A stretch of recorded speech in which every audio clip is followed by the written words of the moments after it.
अस्सलामु अलैकुम वरहमतुल्लाहि वबरकातु। रब्बि ज़िदनी इल्म व अमला रब्बि इश्रह ली सदरी व यस्सिर ली अमरी वहलुल उक़दतम मिन लिसानी यफ़क़हू क़ौली रब्बिरहमहुमा कमा रब्बयानी सगीरा।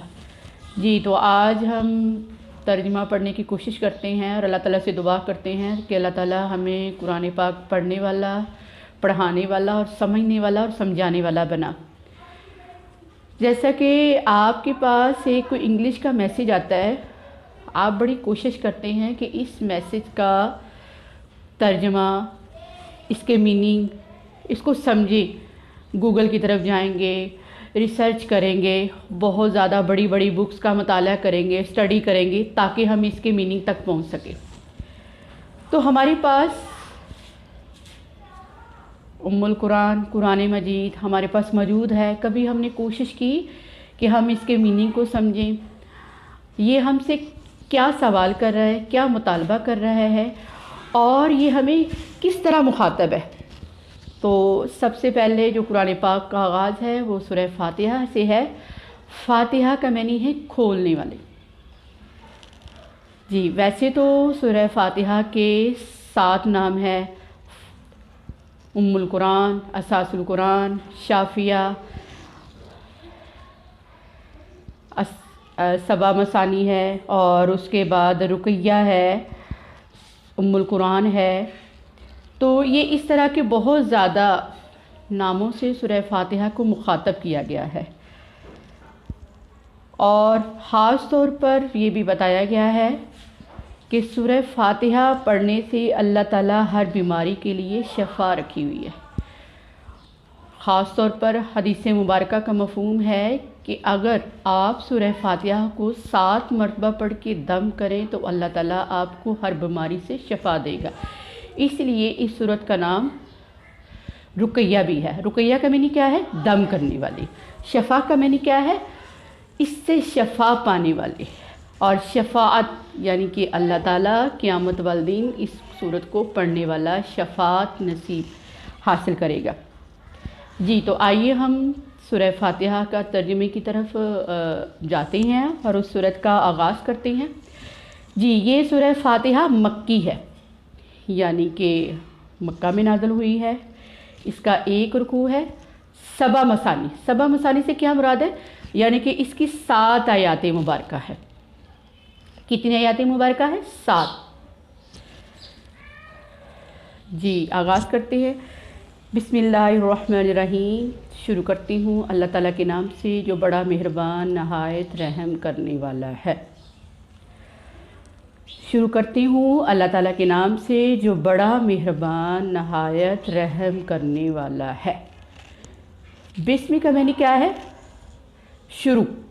मिल्ला अल्लाह ताला के नाम से। अर्रहमान जो बड़ा मेहरबान है, अर्रहीम जो रहम करने वाला है। अल्हम्दुलिल्लाहि रब्बिल आलमीन, अल्हम्दुलिल्लाहि रब्बिल आलमीन। सब तारीफ़ें, तमाम तारीफ़ें किसके लिए है? अल्लाह ताला के लिए है। रब्बिल आलमीन जो रब है तमाम जहान वालों का। अर्रहमान रहीम जो बड़ा मेहरबान नहायत रहम करने वाला है। मालिक यौमिद्दीन जो मालिक है क़यामत के दिन का, जो मालिक है जज़ा के दिन का, जो मालिक है बदले के दिन का। इय्याका नाबुदु व इय्याका नस्तईन। ख़ास हम तेरी ही इबादत करते हैं। व इय्याका नस्तईन और ख़ास हम तुझ ही से मदद मांगते हैं। हम किससे ये इकरार कर रहे हैं? अल्लाह ताला से इकरार कर रहे हैं। कैसे? इय्याका नाबुदु व इय्याका नस्तईन। ऐ अल्लाह, ख़ास हम तेरी ही इबादत करते हैं। व इय्याका नस्तईन और हम तुझ ही से मदद मांगते हैं। ये जमा का सिगार है यहाँ पे। इय्याका नाबुदु व इय्याका नस्तईन। ख़ास हम हमारी सारी जो आयात मुबारका का फ़ोकस क्या है, मफ़हूम क्या है, यानी कि लुब्बे लुबाब इस आयत मुबारका का सबसे बड़ी जो आयत है वो यही है। इय्याका नाबुदु व इय्याका नस्तईन। ऐ अल्लाह, हम ख़ास तेरी ही इबादत करते हैं। व इय्याका नस्तईन और हम ख़ास तुझ ही से मदद मांगते हैं। یہ ہم کس سے اقرار کر رہے ہیں؟ اللہ تعالیٰ سے۔ اللہ تعالیٰ ہمیں اس اقرار پر پختہ رہنے کی توفیق عطا فرما۔ اہدنا الصراط المستقیم، اہدنا دکھا ہم کو، صراط المستقیم راستہ سیدھا۔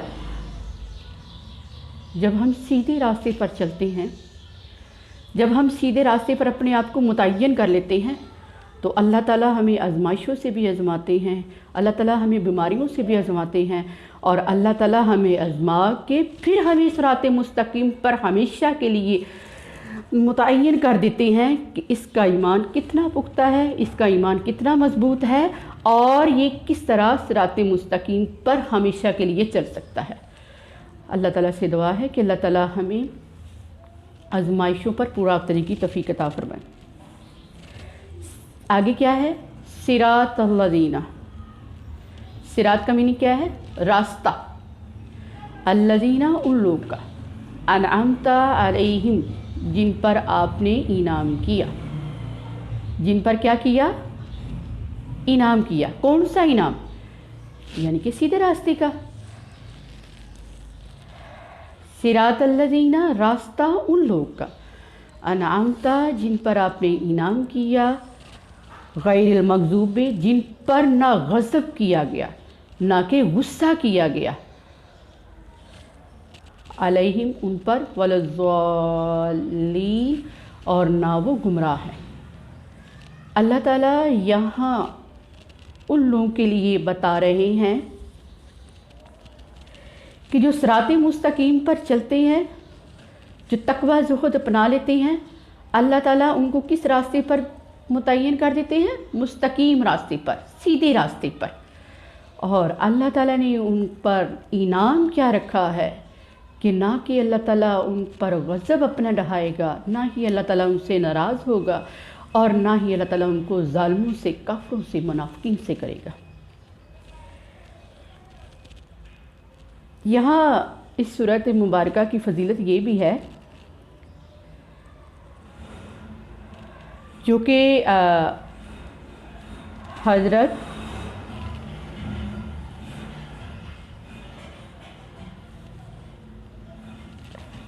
ابی ہریرہ رضی اللہ تعالیٰ عنہ سے روایت ہے۔ حضرت ابو ہریرہ رضی اللہ تعالیٰ عنہ روایت کرتے ہیں کہ ہم سفر پر جا رہے تھے کہ راستے میں ہمارا ایک جگہ پہ پڑاؤ ہوا، ہم نے ایک جگہ پہ آرام کرنا چاہا، یعنی کہ اسٹے کیا۔ تو کیا ہوا کہ اس گاؤں کا ایک آدمی دوڑتا ہوا، بھاگتا ہوا آیا اور کہنے لگا، آپ میں سے کوئی ایسا مالج ہے جو کہ کوئی دم کرے، کیونکہ ہمارے جو گاؤں کے چودھری ہیں یا وڈیرا ہے یا بڑا آدمی جو بھی ہے ان کے گاؤں کا، ان کو کسی زہریلی چیز نے کاٹ لیا ہے۔ اب صحابہ کرام کی جماعت تھی، ان میں سے ایک صحابی اٹھے اور انہوں نے جا کے کیا کیا؟ سورہ فاتحہ کا دم کیا۔ سورہ فاتحہ پڑھنے انہوں نے شروع کر دی۔ جیسے جیسے سورہ فاتحہ پڑھتے گئے، اللہ تعالیٰ نے ان کو شفا دے دی، اور جیسے ہی اس کو شفا ملی تو اس نے بہت زیادہ، یہاں تک کہ حدیث مبارکہ کے الفاظ ہے کہ 40 بکریوں کو اس کو انعام میں دیا اور ہدیہ دیا، اور وہ صحابی اپنے ساتھ اس ہدیے کو لے کر اللہ کے نبی صلی اللہ علیہ وآلہ وسلم کے پاس پہنچے، اور جا کے ان سے ساری بات کی شیئرنگ کی اور بتایا کہ یہ ہمیں دم کرنے کی وجہ سے ہدیہ دیا گیا ہے۔ یعنی کہ اس واقعہ سے ہمیں یہ بھی سبق ملتا ہے کہ اس سورت کا نام شفا ہے۔ شفا سے مراد ہے کہ اس کو ہم دم کر کے اپنے آپ کو انشاءاللہ خود ہی علاج کر سکتے ہیں اور شفا پانے والے بن جائیں گے انشاءاللہ۔ سورۃ الفاتحہ اللہ تعالیٰ ہمیں پڑھنے والا بنائے، اس کے مطابق عمل کرنے والا بنائے، اور اسی کے ساتھ ہمیں زندگی گزارنے کی توفیق عطا فرمائے۔